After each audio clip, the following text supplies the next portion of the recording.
Canım, Mm-hmm. nereye gidiyoruz? We're going to go to the park for a little picnic.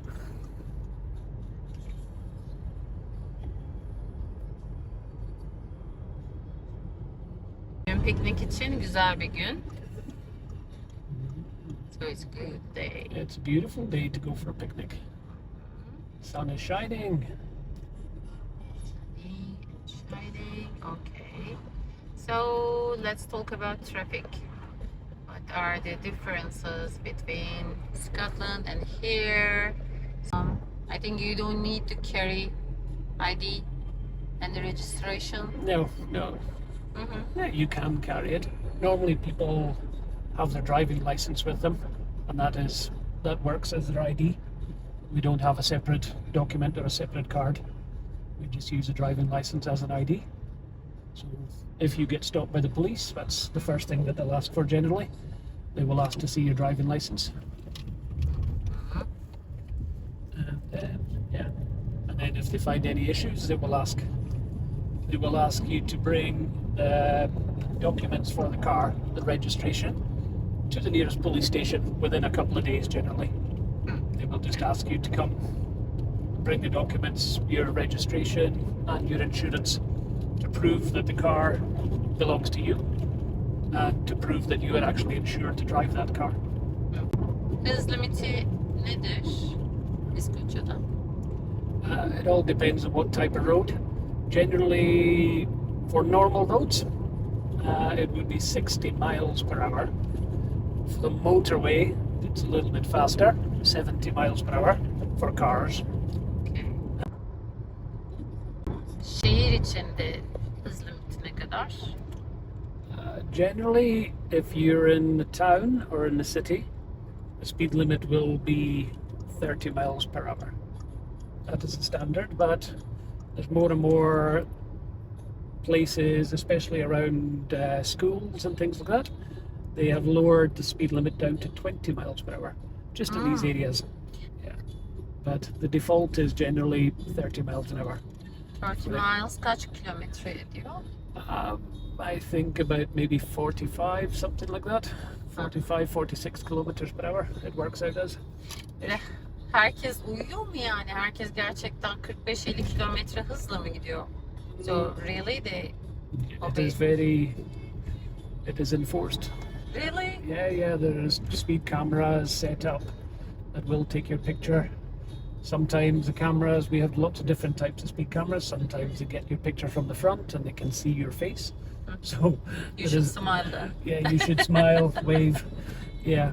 So, and then because we had a lot of cases, I think, of people saying that somebody else was driving their car. Seni Türkiye'de en çok şaşırtan trafikle ilgili olayları merak ediyorum. Depending about the traffic, there is a lot more traffic in Turkey. Much more traffic. The roads in Scotland tend to be much quieter. Within the cities, there still can be a little bit busy in the cities, but not on the same level as Turkey. The traffic tends to be a little bit calmer. Some people they're in a rush to get to where they need to be, but not the same as Turkey. Kurallara uyma açısından nasıl? Yeah, the rules are the same, or very similar rules, but driving in Scotland tends to be a little bit calmer. Maybe the police are more strict in Scotland, I'm not sure, but the penalties are definitely higher. If you get stopped for using your telephone in traffic while you are driving, even stopped in traffic at the traffic lights, red light, if you use your telephone and the police see you, they will. Kırmızı ışıkta bile. Yes, even at a red light. Yeah. If you use your phone. Yeah. Wow. Yeah. Speeding, not wearing a seatbelt. Okay. All of these things. Which the rules are the same in Turkey, but maybe the penalties are higher in Scotland. I think. Yeah. Peki işte önündeki aracı solladın, tekrar şeridine geçmen gerekiyor mu? Yoksa sol şeritten devam edebilir misin? That is the thing when you're using motorway.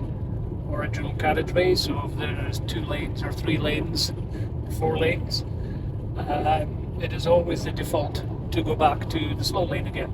And you should always move back to the slow lane after you have completed your overtaking. In Turkey, it is quite common that nobody will use the right-hand lane other than trucks.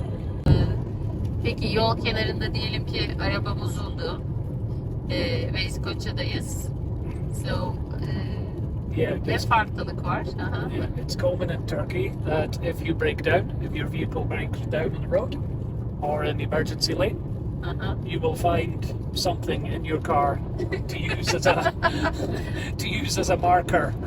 Okay. Yeah, I have seen since I came to Turkey. I have seen many strange things. I think the best one I saw was an ambulance broken down in the road, and they used a wheelchair. They moved the wheelchair. The ambulance had blue flashing lights and everything. Okay. It was quite obvious that the ambulance was there and it was not moving. But they put a wheelchair maybe 5 meters behind the ambulance to signal it. Yeah, I have seen picnic chairs being used. I have seen water bottles being used. Anything. I guess it's just whatever you could find in the boot of your car. Yes, we do that. In Scotland, we either, if we break down to the side of the road, we put on what we call our hazard lights, the 4-way signals.